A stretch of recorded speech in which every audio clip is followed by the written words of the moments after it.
Hey everybody, this is Coach Cortez with the Recruit University Success Series. I have a very special guest today. Normally we talk football and we talk basketball, but today we have a golf expert, Mr. Christian Labrador from Brown University. Christian, can you introduce yourself to the people? Tell them a little bit about yourself. Yeah, sure. Hey, everyone. I'm Christian. I'm a golf recruit at Brown University, and now I'm trying to help others be recruited to play golf. And so I went through the process myself, got a lot of offers, and basically learned a lot in the process. I realize and sort of understand what coaches are looking for. And so I'm trying to help shed some light upon the process because it can be very tricky and complicated. It's a very niche process. Awesome. So Christian, for me, myself, I came from a small town and where we were, we didn't have a lot of people getting recruited to do much of anything. There wasn't very much exposure. Like, what is one thing you would tell people to do if they're interested in playing golf or any sport at the next level? Like, what is one thing they can do to get some exposure and put themselves out there a little bit? Yeah, that's a great question. And there are a couple different things that you can do. One thing that I really recommend is if you have the means and if you have like the ability, go out and play and compete in the most like high level tournaments that you can. Because this is where a lot of the coaches will be watching. They're not going to be watching your local high school events unless you're at a really, really solid high school and you're Mhm. playing against like a really, really tough competition at high school. Otherwise, like I said, go out there and put yourself out there because then it allows the coaches to have sort of a measuring stick to see where you stand against other recruits that they're looking at. Yes, great. That's one thing I like to tell people all the time is you got to leave your hometown, you got to leave your street and Hmm. get yourself out there in unfamiliar territory, and stop being so comfortable. Um, One thing I've noticed also is that a lot of people don't know that you should have film for sports like golf and such things like that. Could you tell me how can having film help you get it recruited to college as far as golf goes? Yeah, definitely. So in golf, there's a lot of different ways that coaches recruit. They obviously look at your tournament scores, and you should have also swing videos. And the swing videos should be sort of taken from different angles with different golf clubs. And this will allow the coach to see what your swing looks like. And, golf is a sport where swings don't necessarily, they don't have to be very conformed. They can be different swings in a variety of swings. But just showing your swing allows a coach to see if you have the fundamentals down, because there are some fundamentals that every golfer should have. And, as long as you get the scores out and your swing looks all right, that will really increase your chances of getting recruited. Awesome. Yeah, that's great, man. I never heard of a swing video. I know you needed video. I really believe in it because we have our Hmm. cell phones, and there's tons of videos on our phones that we watch all the time. So why not promote yourself and use those videos? I didn't know Exactly. that you had to use different angles though, and use different golf clubs. Why is that? Yeah. So different angles is just so there's different parts of the swing that the coaches might want to see, Okay. versus where it's footwork, your backswing, your follow through, and then different clubs because you hit different clubs fundamentally different than other golf clubs. Your driver swing with your biggest club, for instance, may look significantly different than your wedge shot. And so the coaches kind of want to examine and see if you have the fundamentals for all of them. And usually, if you're, getting recruited at a high level, your swing should be okay. Your swing video, as long as you make sure it's clear and it's not super long, it just gets to the point, shows you swinging, hitting a club with hitting different clubs, then you should be okay. Great. Yeah. So you were highly recruited. You said, did your swing video help you get recruited? Like, what was in the tournaments? Like, what are those main things that main ingredients that got you recruited? Yeah, there's a couple different ingredients, and one I'd actually like to touch upon. So like the ones that you've probably heard about are like tournament scores. So obviously, I did what I was preaching a while ago. I went out there, tried to play the highest level competition I could because I knew that like all the coaches would be there watching, and so you could hit a lot more birds with one stone, one tournament, right? So that's one thing I did. Another thing I did was I did make swing videos, and so that allowed the coaches to see that I was doing the things correctly, fundamentally, wasn't screwing anything up that badly. So for the golf coaches, they were like, okay, this guy knows how to play, he knows how to swing. And then one other thing is you have to make sure that when you're actually playing and you're on the course, you have a good attitude because the Mhm. coaches do not want to have someone that's too hot tempered. And for golf, especially, you want to make sure you're not getting too high level emotions. I mean, always being happy about your successes is fine. But, when things get tough, they want to see you get out there, put your head down, keep grinding, and they don't want to see you give up or become too emotional.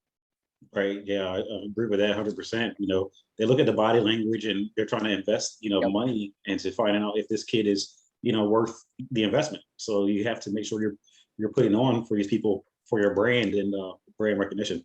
That's a great point exactly. there. I'm glad you brought that up.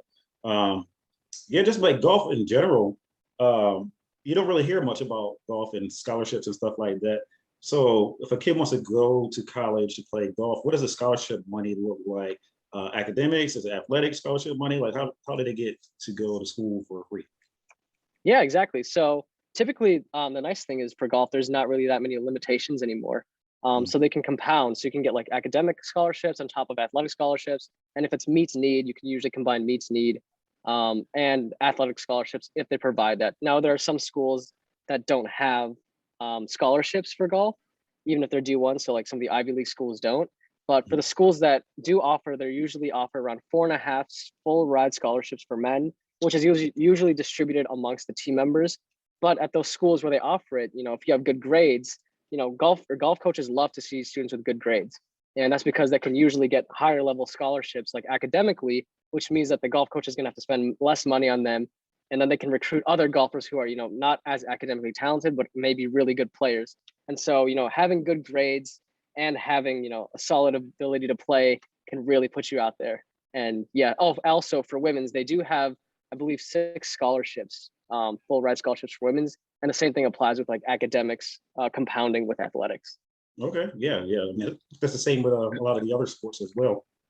Mhm. Grades are very important. So if you're watching at home, you have to understand that the grades you can get money for these grades. So it's not all for nothing.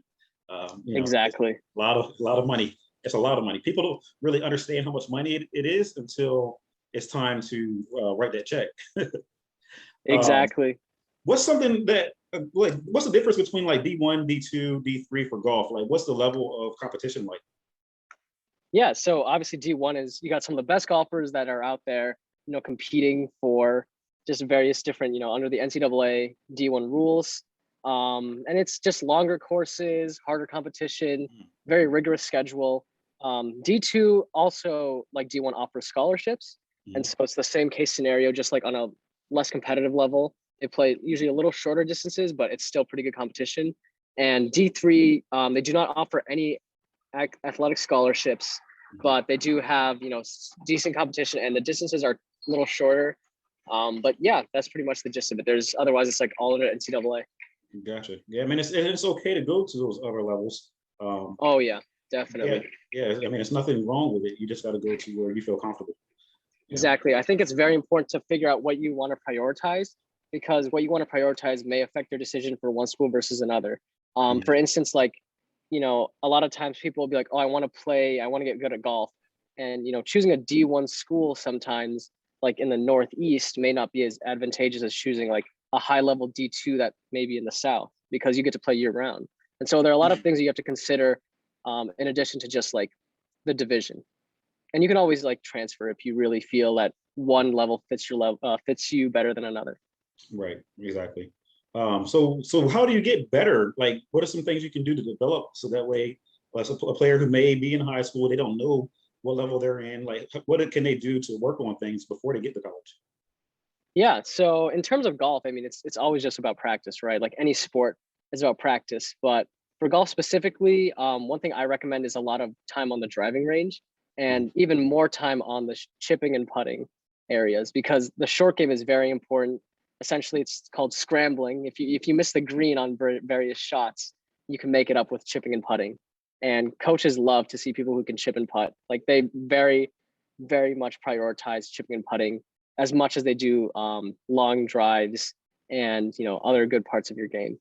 Gotcha. So chipping and putting, they will prioritize over long drives. Not necessarily prioritize, but they really, really consider it. They love to see that you can make your way up and down, because nowadays it's almost unfortunately a benchmark that most of these high level golf teams have people who can drive very far, and what separates them at this point is the chipping and putting. Right. I So gotcha. it's yep, exactly, Yeah, very, very everybody important. can drive the ball, but can everybody Yep, really hit? exactly. Gotcha. That's where the difference in strokes come in. That's where the different player levels come in as well. Okay, okay. So that's something that you guys at home want to work on, make sure you're working on that chipping and putting. So if you're making a swing video, would you use the chipping and putting film first, or would you use the driving video first? Usually they want to start with the long swings. They want to see your full driver swings, and you just keep progressing, and just like build the film that way. Or you could send different videos. There's not really a specific preference for that. Okay. And then where, because like basketball and volleyball, all those other sports have something called Huddle, right? I don't know if golf Yep. has Huddle. What do you guys use to edit your film and send it out? Yeah, that's the thing. So there's not really a very strict thing because like there's not a big huddle Mhm. use for golf. So usually it's just like you can use like either a camera, you can use your cell phone and you just take it, behind, you can take it in front, and then pretty much those two angles, you just make sure you have a good representative swing when you record the video, and Mhm. then label what you're using as a club. And then Mm. you could also, I forgot to mention earlier, but mention like how far you hit it. And there's some numbers, some metrics that you could put in the video to help the coach see sort of how you hit the ball, if that makes sense. That does make sense. So you're going to upload this to YouTube. So you'll put maybe, Exactly. You can upload it to YouTube if you'd like. gotcha. So your name, maybe the year you graduate, and then some stats, and put it on the film so they can see it, right? Yep, exactly. So like let's say, I'm gonna apply and say Christian Labrador, class of 2020, and then I'd put a video, of me hitting a driver, hitting a 7-iron, and then I'd say like driver, then I put ball speed, swing speed, carry, and then do the same things for some of the other clubs. Okay, great. So let me get into you a little bit, Christian. So who helped you with this process? Because you're a young guy and you're going through the process and everything, and you're at Brown University now. Who Mhm. helped you get to where you are? Was it your high school coaches? Were your parents helping you? Who helped you? That's the thing. So for the tournaments, my parents helped a lot. I mean, I wouldn't have been able to play all these high level tournaments without them. And then my coach helped my swing a lot, helped me my swing videos, make sure they looked okay. And then besides that, I did a lot of the legwork. A lot of it is reaching out to these coaches and making sure that, you're putting yourself out there. I got a lot of people that say, what I think is incorrect is that if you're good enough, they'll come to you. But Absolutely. Oh my you gosh. cannot, right? Absolutely. I despise that because it's Yeah. just they have hundreds of thousands of people. All these coaches are getting hundreds of thousands of emails from kids that are wanting to play. So unless you're like literally the number one in the nation, like you got to do your legwork. You got to show interest and keep pushing out there, keep putting your name out there, build that resume, show those videos, and yeah, that's you cannot like expect them to come to you. Yeah, I hate that also. And people who aren't involved in the process just don't get it. And they Mm-hmm. miss out on Mm-hmm. opportunities because they're waiting for somebody to find them. And one thing that I found too is like you're fortunate that you had a coach that would help you with your swing videos and things like that. But there's some coaches out there who have no idea of what to do to help their kids get to the next level. What made you passionate about this to start a business and to help other golfers get recruited through the college process? What made you want to do that? You had help. Yes, exactly. So I haven't, but here's the thing. So there are a couple different things which I think helped me. One of them is, I've been through it. And so I really learned the ins and outs. Like I did not have anyone help me. So it was a struggle at first. And it was really like, wow, like what am I supposed to do? But after doing like a lot of research and a lot of trial and error on a personal basis, Mm-hmm. and I also helped some other friends of mine get recruited to various other schools. It really like made a difference. And I was like, wow, like, they are playing golf or they want to play golf and this is pretty cool for them. And I think I could, help others do it and make business out of it. So that was pretty much the origin story behind that. Yes, hey, we are very similar. Very It's similar. It was the awesome. same for me. Where I was growing up, we didn't have a lot of help, and like I said, coaches didn't really know what to do. And Mm-hmm. a lot of Mm-hmm. parents are expecting your high school coach automatically have these connections with the college coaches, but they don't realize they're just teachers. Just average teachers. They're not Yep. necessarily meeting with these college coaches, so they don't know. Yes. Yeah, so And yeah, it's that's awesome. difficult, it's not easy to get in touch with a college coach, let alone, try to hook up one of your students with one of the Hmm. college coaches and get a scholarship. So Hmm. you got to do a lot of legwork, and there's a lot of people that don't understand it's sort of an intricate process, and different schools require different tactics when you're Hmm. doing outreach. Right. So it won't be the same. So every student is not going to have the same results, or the same process is going to look different for each one. Yep. Each of the schools, how you present yourself to one school, may be different than how you present yourself to another school, and what you want from one school may be different than what you want from another school. So you have to really sort of look at it on a case by case basis, and that's what makes it pretty difficult. Because the initial outreach is not too bad, But then as you keep progressing forward and you're trying to figure out more about if you like it or if they want you, then that's when it gets a little hairy. And then a lot of help could have been used there for me. But Mhm. after learning about it, I realized I could help others.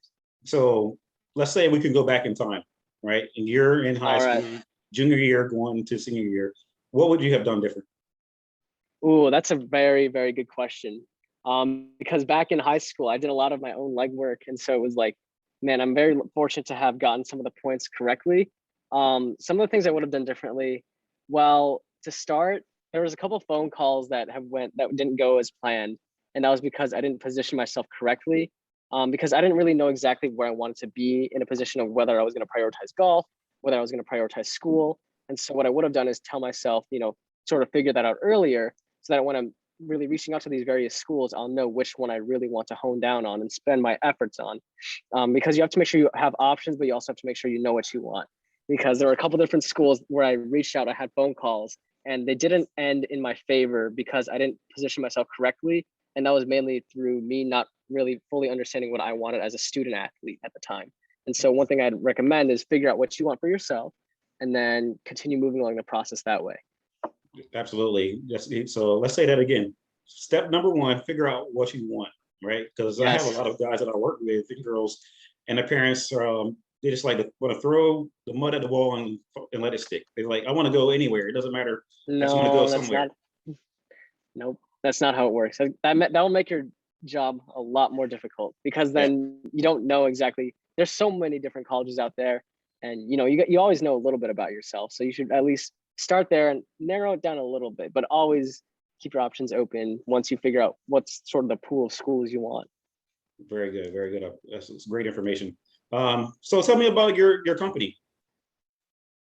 Yeah, awesome. So, like I said, we do general college admissions process. I have a team of around, I think 7 people right now. We're also slowly growing. We are just a bunch of consultants and people that want to help others throughout the college admissions process. But like I said, I specifically focus on golf.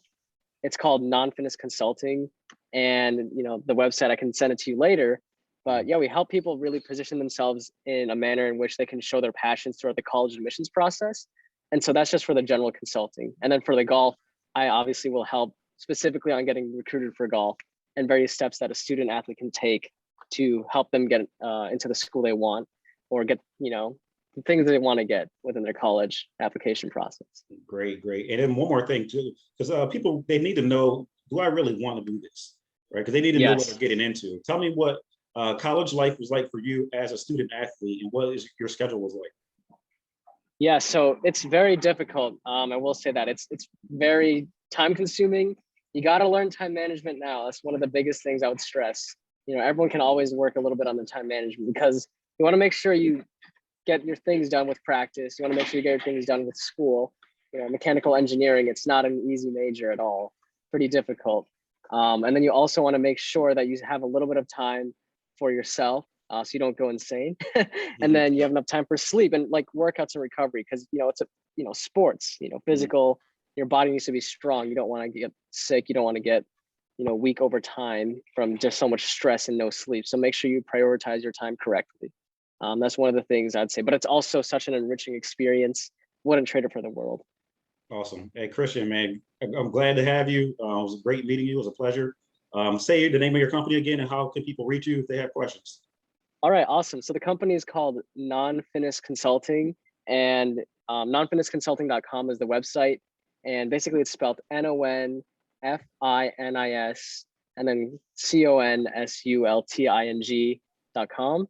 That's Non-Finis Consulting. And then you can reach me at nonfinisconsulting@gmail.com.